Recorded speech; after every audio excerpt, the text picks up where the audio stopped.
Sebelum kita membuat aplikasi Android, sebelumnya kita harus mempersiapkan terlebih dahulu.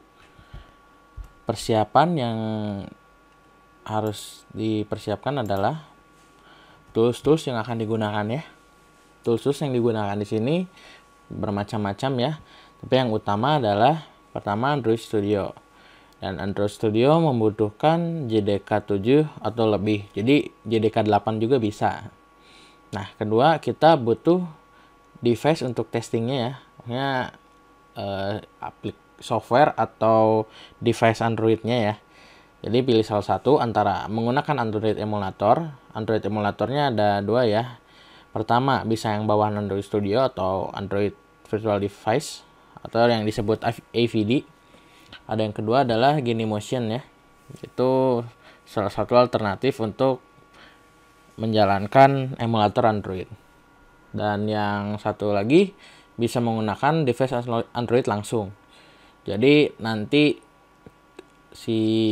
kita testingnya bisa lewat ADB ya. Nanti saya jelaskan di video yang lain.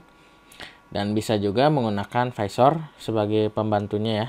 Jadi untuk developnya, jadi si layar HP-nya bisa ditampilkan di komputer dengan menggunakan Visor. Nanti kita bahas di video yang lainnya ya. Nah, kita masuk ke bagian penjelasan ya. Apa itu Android Studio?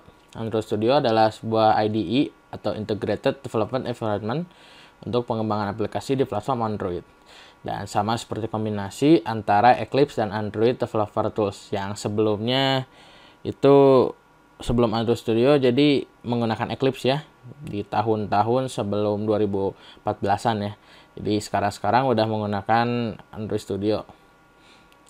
Nah, lalu kita lanjut yang ke selanjutnya, JDK ya, yang tadi sebelumnya sudah disebutkan membutuhkan JDK. Nah, JDK sendiri adalah Java Development Kit, yaitu perangkat lunak yang digunakan untuk melakukan proses kompilasi dari kode Java yang dapat dimengerti oleh dan dapat dijalankan oleh JRE. JRE itu Java Runtime Environment.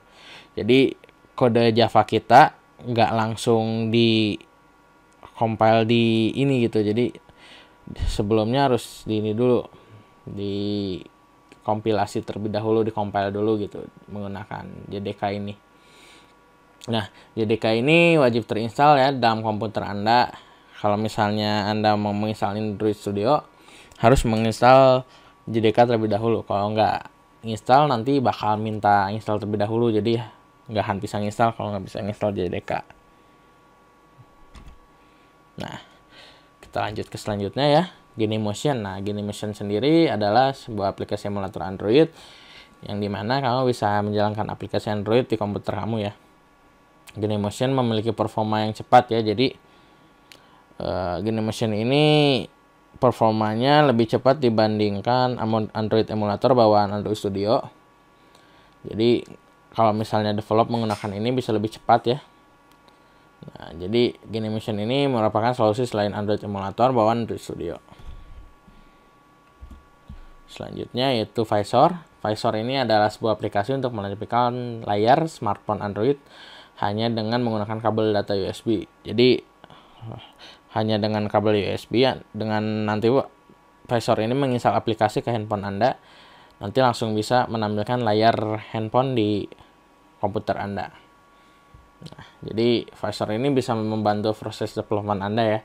Tapi ini opsional ya, jadi nggak perlu nginstal ini pun nggak masalah.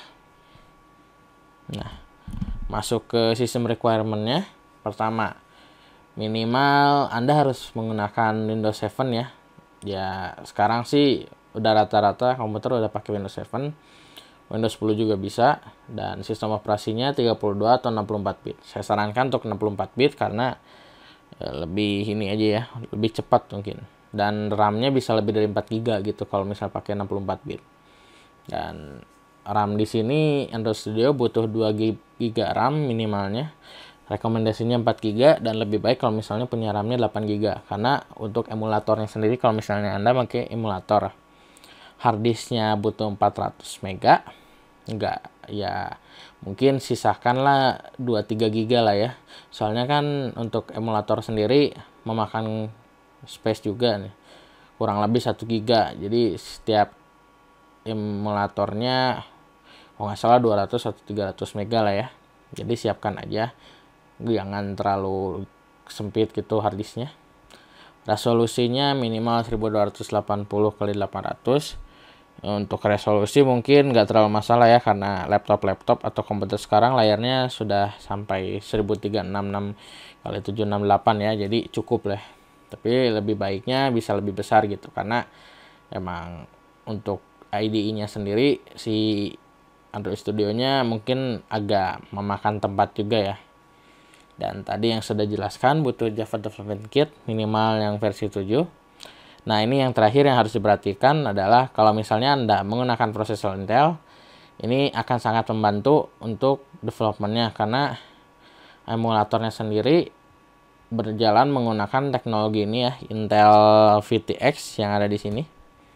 Nah, dan ini teknologi virtualisasi ya dari Intel, jadi emulator yang digunakan oleh Android Studio emang menggunakan ini agar lebih cepat dalam penjalanan emulatornya gitu.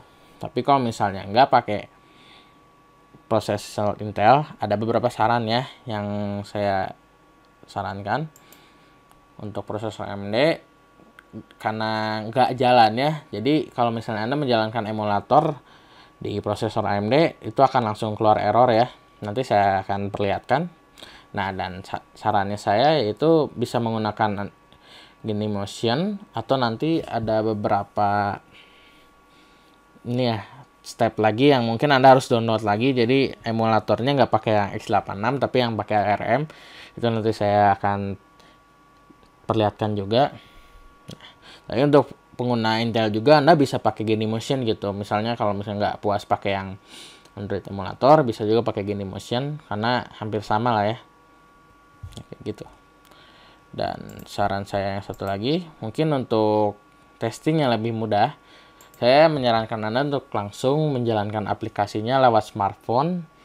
Jadi apabila Anda udah punya smartphone Android, tinggal ini aja ya, siapkan kabel handphonenya, dan nanti ada beberapa step yang harus dijalankan untuk bisa mengkonekkan lah dari komputer Anda ke handphone. Jadi harus install driver atau aktifkan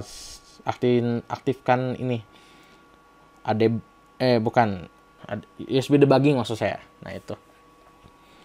Dan ini bisa dikomunikasikan dengan aplikasi Visor yang sudah saya jelaskan sebelumnya. Jadi seperti itu. Dan kita langsung saja masuk ke bagian proses yang lainnya ya di video selanjutnya.